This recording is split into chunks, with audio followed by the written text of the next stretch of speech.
Hello friends, welcome to prep IAS. आप सभी का प्रेप आईएएस पे स्वागत है।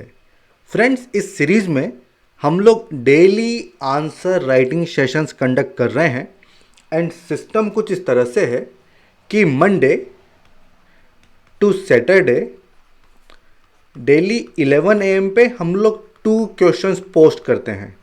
कहाँ पर? हमारे टेलीग्राम चैनल पे।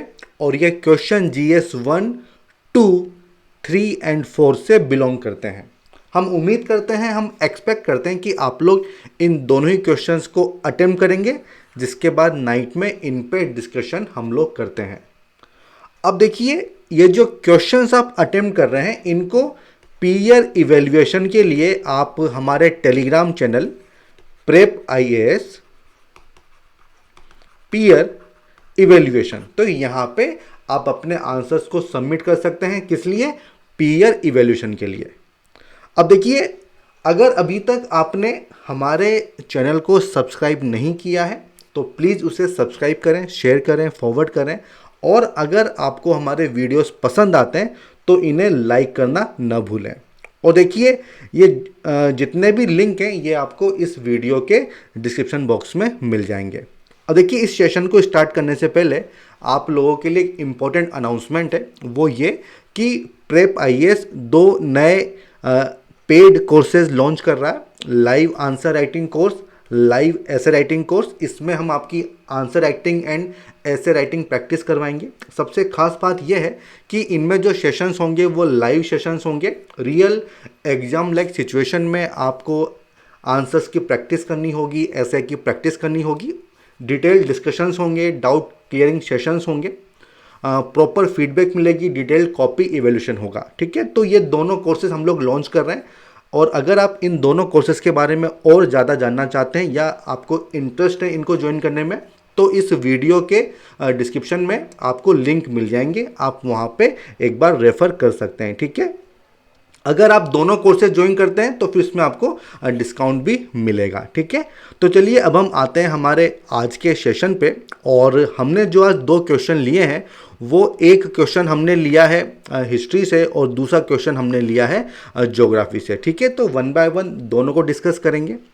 इसके अलावा जो हमारा अगला सेगमेंट होता है, वहाँ पे हम एक लर्नर की आंसर शीट को डिस्कस करेंगे। उसका ऑब्जेक्टिव क्या होता है, ताकि आपको ये आइडिया लग जाए कि बाकी के लोग किस तरह से आंसर्स को लिख रहे हैं, कुछ नया इनोवेशन है क्या, तो काफ़ी कुछ आपको वहाँ से सीखने को मिलेगा। क्या मिस्टेक्स वो कर रहे हैं ताकि आप ना करें, तो ये सारा पर्पज़ है एक लर्नर की आंसर शीट को दिखाने का। ठीक है, तो अब आते हैं फर्स्ट क्वेश्चन पे। ठीक है, भक्ति मूवमेंट, सूफी मूवमेंट पे ये क्वेश्चन है। आर्ट एंड कल्चर से आप इसको ले सकते हैं।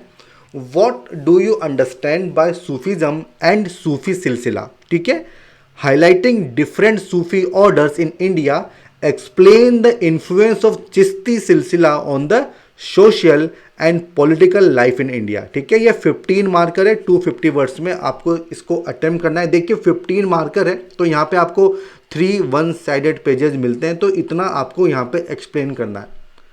तो देखिए, सबसे पहला पर्पस क्या होता है, कोई भी क्वेश्चन मिले उसको 2 बार पढ़ो, उसकी डिमांड क्या है इसको समझने की कोशिश करो। और ऐसा कैसे पता चलेगा, जो क्वेश्चन में जो कीवर्ड्स हैं उनको आइडेंटिफाई करो, क्वेश्चन को डिफरेंट पार्ट्स में ब्रेक करो, तभी आपका प्रॉपर स्ट्रक्चर बन जाएगा।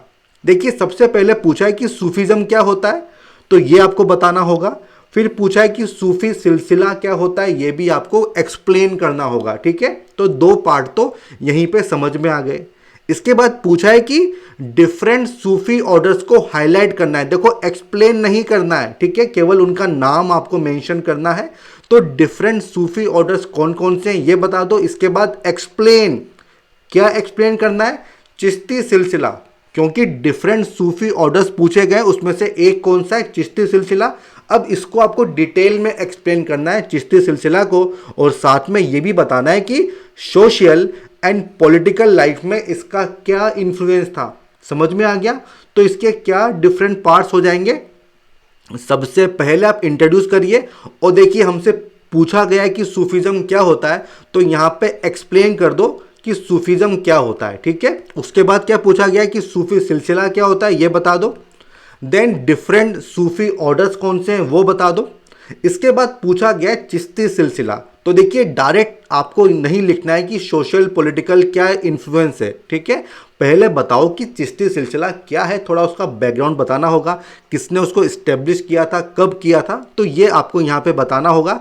उसके बाद आप बता सकते हैं कि सोशल लाइफ में एंड पॉलिटिकल लाइफ में क्या इन्फ्लुएंस रहा। देखिए दो अलग पार्ट हैं, तो अच्छा होगा कि आप सोशल लाइफ में अलग बताइए एंड पॉलिटिकल लाइफ में आप अलग बताइए, ठीक है। तो ये एक काफ़ी परफेक्ट आप इसको स्ट्रक्चर बोल सकते हैं। सबसे एंड में ऑब्वियसली आपको कंक्लूड तो करना ही होगा, ठीक है। तो आई होप ये जो क्वेश्चन की डिमांड है, किस तरह से कीवर्ड्स को आइडेंटिफाई करना है, किस तरह से क्वेश्चन को डिफरेंट पार्ट्स में ब्रेक करना है और फिर हमारा स्ट्रक्चर बनाना है, ये अब आप लोग समझ पाते होंगे, ठीक है। अगर नहीं तो आप मुझसे डाउट पूछ सकते हो।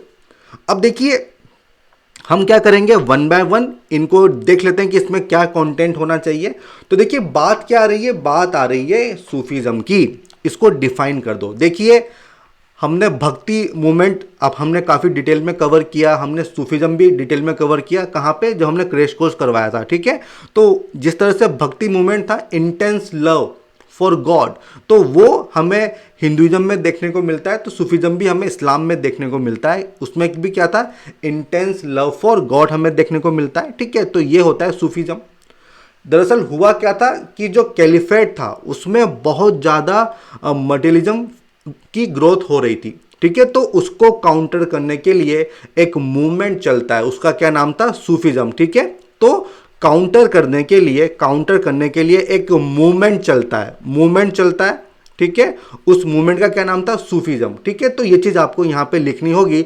Lot of emphasis on devotion towards God आप कंपेयर कर सकते हो जो हमारा भक्ति मूवमेंट था, ठीक है। इसमें बेसिकली स्ट्रेस किस चीज़ पे दिया जाता है कि लोग इसमें असेटिक प्रैक्टिसेस करते हैं, मतलब जिसको क्या बोलते हैं, वैराग, सन्यासी, ठीक है। तो उस तरह का पूरा यहाँ पे देखने को मिलता है। साथ ही साथ यहाँ पे देखिए ये जो सूफी लोग होते हैं, जैसे आपने पढ़ा होगा गुरु शिष्य परंपरा, ठीक है। क्या पढ़ा होगा, गुरु शिष्य परंपरा, ठीक है, शिष्य।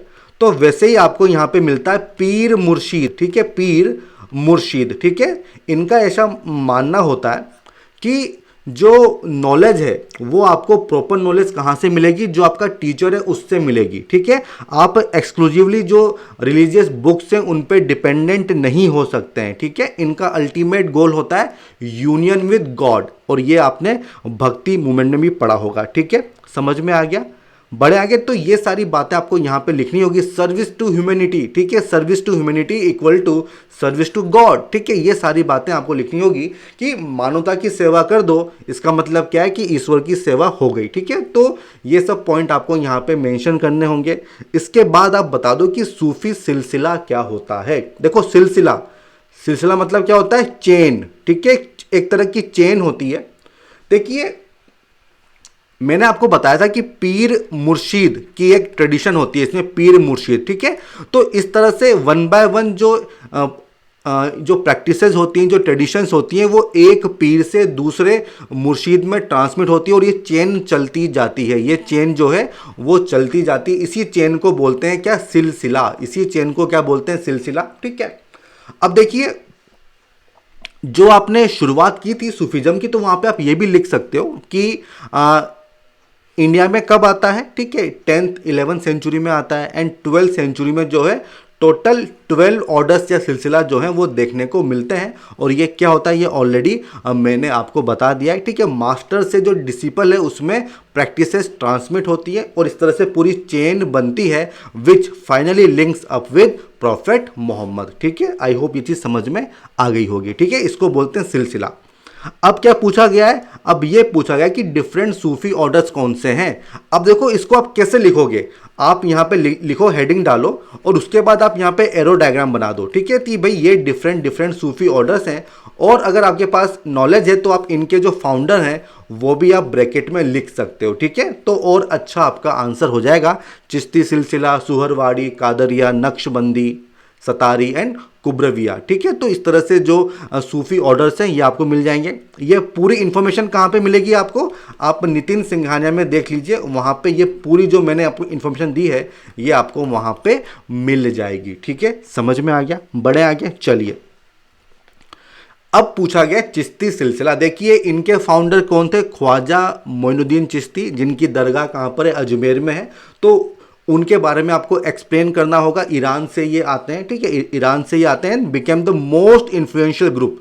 देखिए ये लोग वॉलंटरीली पॉवर्टी में रहा करते थे, एक्सट्रीम पॉवर्टी में रहा करते थे। ठीक है, और जो उस समय के एम्परर्स होते थे वो इनको काफ़ी मानते थे। ठीक है, काफ़ी इनका एक तरह का प्रोमिनेंस हुआ करता था, काफ़ी इन्फ्लुएंशियल ग्रुप ये हुआ करते थे। अब देखो इनके एग्जाम्पल दे दो, जैसे कि ख्वाजा मोइनुद्दीन चिश्ती उन्होंने शुरुआत की थी, उसके बाद कुतुबुद्दीन बख्तियार काकी हैं, बाबा फरीद हैं। ठीक है, तो इन सब के आपको एग्जाम्पल देने होंगे। और देखिए काफ़ी सारे सॉन्ग्स भी बनते हैं, कवालीज बनती हैं, सूफ़ी गाने बनते हैं, जिनमें इनका नाम भी आपको देखने को मिलेगा। ठीक है, ठीक है, जोधा अकबर मूवी आपको याद आ रही होगी। ठीक है, बड़े आगे चलिए। अब देखिए इसके बाद बताना होगा कि भाई इनका क्या इम्पैक्ट रहा सोशल लाइफ पे एंड पॉलिटिकल लाइफ पे। ठीक है, तो ये चीज़ आनी चाहिए और कोशिश कीजिएगा कि दो अलग अलग आपकी हेडिंग बन जाए, इनको क्लब मत करना। देखो मैंने आपको बताया कि एक्सट्रीम पॉवर्टी में रहा करते थे, बट काफ़ी इन्फ्लुएंस था। तो जो इनको ग्रांट्स वगैरह मिलती थी, जो एम्परर होते थे वो इनको ग्रांट देते थे, तो उस ग्रांट को ये लोग बांट देते थे, उसकी चैरिटी कर देते थे, और इससे जो ये मतलब आप कह सकते हैं कि वेलफेयर मेजर्स वगैरह भी लिया करते थे। Then equality. देखिए इनके जो आइडियाज़ थे उनको प्रोपोगेट करने के लिए लोकल लैंग्वेज का सहारा लिया जाता था। ठीक है, और सभी रिलीजन के लिए जो सूफीज़म था वो ओपन था। और आप देखेंगे कि जो हिंदू धर्म है उसके जो लोअर स्टेटा में लोग हैं उन्होंने भी काफ़ी इसको फॉलो किया था। ये सब बातें आप लिख सकते हैं। बेसिकली इसमें आपको टॉलरेंस देखने को मिलता है। ठीक है, tolerance, spirit of tolerance, unity of all religion, ये सब बातें आप यहाँ पे लिख सकते हो। यूनिटी ऑफ ऑल रिलीजन, ठीक है, ये सारे पॉइंट आप यहाँ पे लिख सकते हो। Equality of all human beings. Then new religion. देखिए जो सिखिज्म है वो काफ़ी ज़्यादा इन्फ्लुएंस था इससे। हमने बाबा फरीद की बात की थी, तो बाबा फरीद के जो लर्निंग्स थी, ठीक है, जो टीचिंग थी, वो आप देख सकते हो कहाँ पे, गुरु ग्रंथ साहिब में। ठीक है, देन सोशल इंक्लूसिवनेस। ये वही बात है कि सोसाइटी में सबके लिए इक्वलिटी थी। इनमें ओपन किचन टाइप कॉन्सेप्ट था, जैसा आपको लंगर देखने को मिलता है। ठीक है, तो ये सारे पॉइंट आप यहाँ पे लिख सकते हो। देन पॉलिटिकल लाइफ में क्या इन्फ्लुएंस था। देखिए आप सबने कुतुब मीनार के बारे में सुना होगा। ठीक है, तो कुतुब मीनार किसकी मेमोरी में बनाया गया है। बेसिकली जो हमने बात की थी बख्तियार काकी की। ठीक है, हमने बख्तियार काकी की यहाँ पे बात की थी, कुतुबुद्दीन बख्तियार काकी। तो इनकी मेमोरी में जो कुतुबुद्दीन ऐबक थे, ठीक है, उन्होंने इसको स्टार्ट किया था। तो आप समझ सकते हैं कि किस तरह से सूफीज़म का इन्फ्लुएंस था पॉलिटिक्स में। ठीक है, पैट्रोनेज ऑफ किंग्स। देखिए क्योंकि जो सूफी जो संत हुआ करते थे इनका बहुत ज़्यादा इन्फ्लुएंस था मासेज में। ठीक है, तो जो उस समय के जो किंग्स होते थे, एम्परर होते थे, तो वो इनका सपोर्ट चाहते थे ताकि जो मासेज हैं उनका सपोर्ट भी उनको मिल जाए। ठीक है, तो पैट्रोनेज ऑफ किंग्स आप लिख सकते हो। Then acted as mediator. देखो जो मुस्लिम इन्वेडर्स थे, अगर उनको सपोर्ट चाहिए किसका, नॉन मुस्लिम पॉपुलेशन का, तो वहाँ पे ये जो संत होते थे ये मीडिएटर का काम करते थे। और क्योंकि इनका रोल काफ़ी क्रूशियल था, डोमिनेंस था इनका, तो कभी कभी कॉन्फ्लिक्ट भी देखने को मिलता था। ठीक है, तो इस तरह के जो पॉइंट्स हैं ये आपको यहाँ पे मेंशन करने होंगे कि पॉलिटिकल लाइफ में किस तरह का इनका इन्फ्लुएंस था। ठीक है, अब बात आती है कंक्लूजन की, कैसे कंक्लूड करोगे।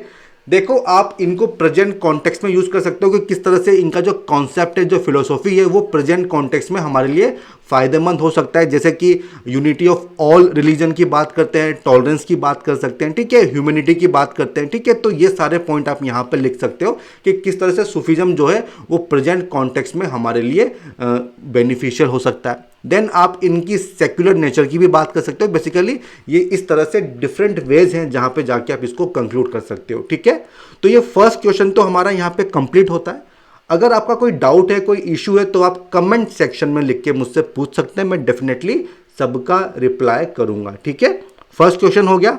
अब हम आते हैं सेकंड क्वेश्चन की तरफ, जो कि बिलोंग करता है ज्योग्राफी से। काफ़ी आसान क्वेश्चन है, बट इस तरह के क्वेश्चन में ना आपका स्ट्रक्चर कैसा है वो ज़्यादा इंपॉर्टेंट होता है। यहाँ पे डायग्राम आपको काफ़ी बनाने होंगे अगर अच्छे नंबर आपको पाने हैं, ठीक है। क्वेश्चन क्या है, altitude and latitude are two primary factors known to affect the temperature and vegetation variations on earth surface analyze। काफी स्ट्रेट फॉरवर्ड क्वेश्चन है, एक बार समझ लेते हैं इसको। 15 मार्कर है, 250 वर्ड्स में इसको अटेम्प्ट करना है। देखिए कीवर्ड्स क्या है, altitude, latitude, temperature and vegetation. Question में ये कहा गया है कि अगर एल्टीट्यूड में चेंज होता है, अगर लैटिट्यूड में चेंज होता है, तो करस्पॉन्डिंगली हमें टेम्परेचर एंड वेजिटेशन में भी चेंजेस देखने को मिलते हैं। इसको आपको थोड़ा एक्सप्लेन करना है, इसको एनालाइज आपको करना होगा, ठीक है। तो ये क्वेश्चन है, सिंपल सा है। तो इसका स्ट्रक्चर क्या हो जाएगा भाई, देखो सबसे पहले आप इंट्रोड्यूस कर दो, देन लैटिट्यूड एंड एल्टीट्यूड का आपको इफेक्ट बताना होगा किस पे, टेम्परेचर पे, और इसका बताना होगा आपको वेजिटेशन पे, ठीक है। तो इस तरह से आप डिफरेंट पार्ट्स बना सकते हो। आप चाहें तो लैटिट्यूड का इफेक्ट टेम्परेचर पे, एल्टीट्यूड का इफेक्ट टेम्परेचर पे, देन फिर से हेडिंग दो लैटिट्यूड का effect on vegetation and altitude का इफेक्ट ऑन वेजिटेशन, ठीक है। तो इस तरह से भी आप यहाँ पे अपना फॉर्मेट रख सकते हो, ठीक है। और ऐसे भी रखोगे तो अपना काम चल जाएगा, ठीक है। उसके बाद आपको कंक्लूड करना होगा। देखिए ज्योग्राफी में बहुत सी बार दिक्कत आती है कि भाई कैसे इंट्रोड्यूस करें, कैसे कंक्लूड करें। तो यहाँ पे आप सिंपली क्वेश्चन को भी रिपीट कर सकते हो, ज्योग्राफी में आपको ये छूट मिलती है, ठीक है। और आप चाहें तो जो की टर्म है उसको आप डिफाइन भी कर सकते हो, ठीक है। अब कैसे इंट्रोड्यूस करोगे, आप बता दो कि अर्थ सरफेस पे जो हमें वेजिटेशन मिलती है, जो अर्थ का टेम्परेचर है, वो बहुत सारे फैक्टर्स पे डिपेंड करता है। और इसमें मेनली दो फैक्टर काफ़ी प्रोमिनेंट हैं, लैटिट्यूड एंड एल्टीट्यूड, ठीक है। अब वन बाय वन इनको आपको एक्सप्लेन करना होगा। लैटिट्यूड मतलब अक्षांश एंड एल्टीट्यूड मतलब ऊंचाई, ठीक है। तो जो हिंदी मीडियम के छात्र हैं उनको इस तरह से समझ में आ जाएगा। अब देखो आपको ये बताना होगा कि भाई लैटिट्यूड एंड एल्टीट्यूड में जब चेंजेस होते हैं तो किस तरह से टेम्परेचर चेंज होता है। With increase in distance from equator, the amount of insolation on an area decreases, ठीक है। क्यों, क्योंकि राउंड शेप वगैरह होती है, ये बात आप जानते होंगे। देन आप ये भी बता सकते हो कि अगर हम इक्वेटर की बात करें तो इसमें जो एंगल ऑफ इंसिडेंस होता है तो राइट एंगल है यहाँ पे। तो इंटेंस हीट जो है वो बहुत ही स्मॉल एरिया में कंसंट्रेटेड होती है, तो यहाँ पे काफ़ी ज़्यादा टेम्परेचर देखने को मिलता है। जबकि अगर आप पोल्स की बात करेंगे तो यहाँ पे जो एंगल होता है वो एक्यूट एंगल होता है। तो इसमें जो हीट आ रही है वो इतने बड़े एरिया में डिस्पर्स हो जाती है, इसलिए वहाँ पे टेम्परेचर इंसोलेशन आपको कम देखने को मिलता है। ये सारे पॉइंट आप यहाँ पे मेंशन कर सकते हो, समझ में आ गया। अब देखो इसके बाद पूछा है एल्टीट्यूड। देखो आप जानते हो कि जो अर्थ का एटमॉस्फेयर है वो प्राइमरीली किससे, उसकी हीटिंग किससे होती है, जो रेडिएटेड एनर्जी होती है उससे उसकी हीटिंग होती है। और इसीलिए जैसे जैसे आप अर्थ की सरफेस से ऊपर चले जाएंगे तो वहाँ पे आपको टेम्परेचर कम होता हुआ दिखाई देता है। क्यों, क्योंकि जो अर्थ का एटमॉस्फेयर है वो प्राइमरीली किससे हीटेड होता है, उसकी हीटिंग किससे होती है, जो रेडिएटेड एनर्जी होती है उससे, ठीक है। तो ये वाला पॉइंट भी आप यहाँ पे लिख सकते हो, ठीक है। तो temperature generally decreases with increase in altitude, ये बात आप समझ गए होंगे। आप यहाँ पे इसको समझ भी सकते, जैसे जैसे आप ऊपर जाओगे वैसे वैसे जो टेम्परेचर है वो कम होता चला जाएगा। और ऑब्वियस सी बात है, जब आप किसी हिल स्टेशन पे जाते हो, ठीक है, तो जैसे जैसे आप ऊपर जाओगे पहाड़ी पे तो वहां पे आपको टेम्परेचर कम नजर आता है, ठीक है। आप उसको फील कर सकते हो, ठीक है। बढ़े आगे, चलिए अब अगला पॉइंट क्या है, लैटिट्यूड एंड एल्टीट्यूड का इफेक्ट किस पे, वेजिटेशन पे। तो देखिए वही बात है, देखिए जो वेजिटेशन है वो डिपेंड करती है क्लाइमेट पे, और क्लाइमेट प्राइमरली किस पे डिपेंड कर रहा है, यहाँ पे टेम्परेचर पे, ठीक है। तो अगर लैटिट्यूड चेंज होगा, एल्टीट्यूड चेंज होगा तो वेजिटेशन में भी आपको चेंजेस देखने को मिलते हैं। आप देख सकते हैं कि जो इक्वेटर वाला एरिया है वहाँ पे काफ़ी पानी है, वहाँ पे अच्छा खासा टेम्परेचर आपको देखने को मिलता है। तो वहाँ पे आपको जो है एवरग्रीन जो है फॉरेस्ट आपको देखने को मिलता है। और जैसे जैसे आप ऊपर बढ़ते जाएंगे वैसे वैसे आपको जो डेंसिटी है वो कम होती हुई नजर आएगी। ग्रासलैंड्स आपको मिलेंगे, ट्रॉपिकल फॉरेस्ट आपको मिलेंगे, टेम्परेट ग्रासलैंड्स आपको मिलेंगे, देन कॉनिफेरस ट्रीज आपको मिलेंगे। उसके ऊपर आपको जो पोल्स वगैरह होते हैं वहाँ पे आपको मॉसेज, लीचन वगैरह देखने को मिलती हैं, ठीक है। पर्पस इसके पीछे का कॉन्सेप्ट क्या है, वही इंसोलेशन, टेम्परेचर, ठीक है, प्रेसिपिटेशन, इसकी बात आप यहाँ पे कर सकते हो, ठीक है। सिमिलरली अगर आप एल्टीट्यूड की बात करें तो वही बात है कि एल्टीट्यूड किस चीज़ को डिसाइड करता है कि भाई सनलाइट का अमाउंट कितना है, किस साइड सनलाइट मिल रही है, विंडवर्ड साइड मिल रही है कि लीवर्ड साइड मिल रही है, ठीक है, वहाँ पे प्रेसिपिटेशन कितना है, तो ये सब डिपेंड करता है एल्टीट्यूड के ऊपर, और इसीलिए एल्टीट्यूड जो है वो डिसाइड करता है वेजिटेशन को। इसलिए आप देखिए जब आप हिल स्टेशन पर जाएंगे, हिमालयज में जाएंगे, तो जैसे जैसे जैसे आपका एल्टीट्यूड चेंज होता है वैसे वैसे टाइप ऑफ जो वेजिटेशन है वो चेंज होती चली जाती है। वो आप यहाँ पे देख सकते हैं, नीचे आपको ट्रॉपिकल फॉरेस्ट, सबसे ऊपर टूंड्रा, फिर उसके नीचे कॉनिफेरस, इस तरह से आपको यहाँ पे पूरा वेरिएशन जो है वो देखने को मिलता है। और देखिए अगर ये डायग्राम आप बना रहे हैं तो समझिए आपको अच्छे मार्क्स मिलेंगे। ठीक है, तो कोशिश करना कि डायग्राम ज़्यादा बनाइए, भले एक्सप्लेन कम कीजिए, ठीक है, बट डायग्राम यहाँ पे कंपलसरी होगा। अब किस तरह से आप कंक्लूड करोगे, तो देखिए सिंपली आप लिख दो कि thus the latitude and altitude determine the climatic condition and insolation of a region, ठीक है, जिसकी वजह से वेजिटेशन जो है आप डिटरमाइन कर सकते हो। ठीक है, तो सिंपल सा कंक्लूजन है, जो क्वेश्चन है उसी को आप यहाँ पे रिपीट कर सकते हो, कोई इशू नहीं है। और अगर इससे भी बेटर कोई कंक्लूजन आप सोच पा रहे हो तो वो भी आप यहाँ पे लिख सकते हो, बट इसमें भी अपना काम चल जाएगा, कोई दिक्कत नहीं आएगी। ठीक है, तो देखिए जो फर्स्ट जो हमारा क्वेश्चन है ये तो यहीं पे एंड हो गया है। अब हम हमारे जो सेकंड सेगमेंट होता है वहाँ पे चलते हैं, जहाँ पे एक लर्नर की आंसर शीट को हम लोग डिस्कस करेंगे, एक बार उसको देख लेते हैं। ठीक है, तो फर्स्ट जो क्वेश्चन था ये सूफिज्म वाला है। इसमें इन्होंने सूफिज्म को डिफाइन किया है, मिस्टिकल इस्लामिक बिलीफ है, ये एकदम सही बात है, ट्रूथ ऑफ डिवाइन लव एकदम सही है। बट देखिए यहाँ पे थोड़ा और अच्छा होता अगर आप इनका बैकग्राउंड बताते कि क्यों सूफिज्म मूवमेंट देखने को मिलता है। ठीक है, कैलिफेट की बात कर सकते थे, इनका जो टाइमलाइन है वो भी आप यहाँ पे मेंशन कर सकते थे। ठीक है, देन आपने सूफी सिलसिला, देखो थोड़ा स्पेस दो, जो डिफरेंट वर्ड्स हैं इनमें स्पेस होना चाहिए। ठीक है, तो सूफी सिलसिला उसको आपने डिफाइन किया है, बहुत सही तरीके से आपने डिफाइन किया है। और देखिए कोशिश करिए कि अगर आप चाहें तो यहाँ पे हेडिंग बुलेट पॉइंट फॉर्मेट में लिख सकते हैं, उसमें क्या होता है विजिबिलिटी जो है काफ़ी ज़्यादा बढ़ जाती है। ठीक है, और देखिए जो इंपॉर्टेंट टर्म्स हैं उनको आपको अंडरलाइन भी करना चाहिए, जैसे कि प्रॉफेट मोहम्मद है तो उनको भी आपको यहाँ पे अंडरलाइन करना चाहिए। ठीक है, देन सूफी ऑर्डर्स आपने बताए हैं और इन सबको काफ़ी अच्छे से आपने बताया, और उनके जो फाउंडर्स हैं वो भी आपने लिखे हैं, तो ये बहुत ही अच्छा फॉर्मेट है। देन चिश्ती ऑर्डर आपने एक्सप्लेन किया है कि कब इसकी फाउंडेशन हुई थी। ठीक है, कौन इसके फाउंडर थे। ठीक है, ये सब आपने यहाँ पे लिखा है, और जो इनका सेटलमेंट था वो कहाँ पे था, अजमेर में था, तो ये पॉइंट भी आपका सही है। बट देखिए वही है कि कैसे इंप्रोवाइज करोगे, हेडिंग बुलेट पॉइंट फॉर्मेट में लिखो, जैसे कि वैसे भी आप यहाँ पे कुछ एरो वगैरह मार्क कर सकते हो। ठीक है, इस तरह से कर सकते हो।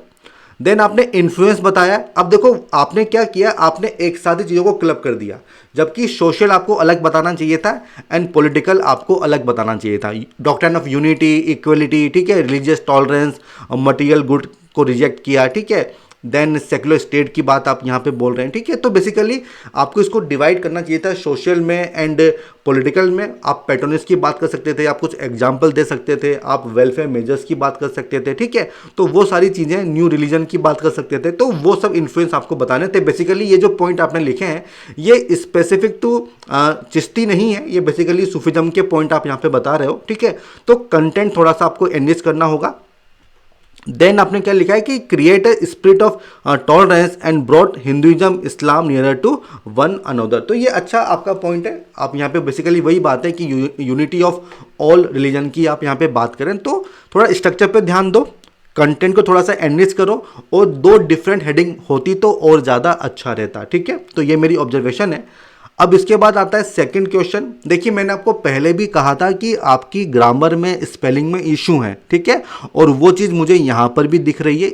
मैंने जानबूझ के आपका आंसर लिया है ताकि मैं फिर से आपको बता सकूं कि भाई बहुत जगह पे ग्रामर का एंड स्पेलिंग का इशू मुझे देखने को मिल रहा है। कंटेंट वाइज कोई इशू नहीं है, कंटेंट एकदम अच्छा है, बट जो ग्रामर है, जो स्पेलिंग है, उसको आपको थोड़ा सा अच्छा करना होगा। ठीक है, जैसे कि यहाँ पे लेटीट्यूड की स्पेलिंग देख लीजिए आपने किस तरह से लिखी है। ठीक है, फिर आपने बताया कि हाउ लेटीट्यूड अफेक्ट टेम्परेचर, ये सारे पॉइंट आपके सही हैं। डायग्राम भी आपने बताया, काफ़ी अच्छा ये डायग्राम है। ठीक है, then amount of insolation also decreases at equator sun perpendicular direct insolation. देखिए थोड़ा सा सेंटेंस प्रॉपर फ्रेम करना होगा। ठीक है, ग्रामर के पॉइंट ऑफ व्यू से ये सेंटेंस सही नहीं है। ठीक है, तो ग्रामर का ध्यान रखो।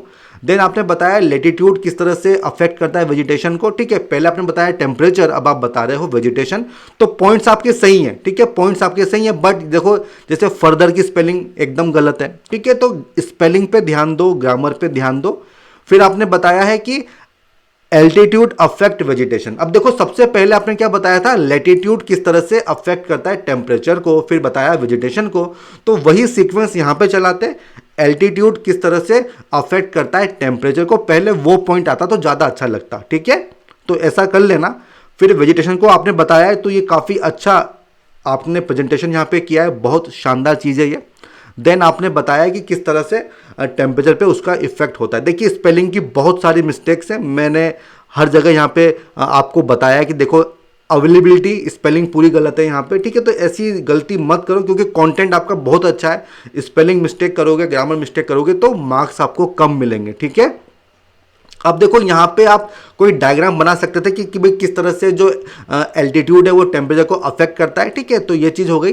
देन आपने फिर कंक्लूड किया है कि hence altitude latitude affect vegetation temperature in above mention manner. ठीक है, तो ये भी एक अच्छा सा कंक्लूजन, कोई दिक्कत वाली बात नहीं है। इशू क्या है, स्ट्रक्चर थोड़ा सही करो। ठीक है, जो मैंने बताया कि हेडिंग थोड़ी ऊपर नीचे होनी चाहिए थी, ग्रामर स्पेलिंग की थोड़ी से आपको और अच्छे से करना होगा। और देखिए थोड़ा सा और कंटेंट आप बढ़ा सकते थे, क्योंकि काफ़ी स्पेस जो है वो आपका यहाँ पे यूज नहीं हुआ है। ठीक है, तो कंटेंट एनरिचमेंट का स्कोप है आपके पास। ठीक है, तो ये मेरी ऑब्जर्वेशन है। आई होप ये जो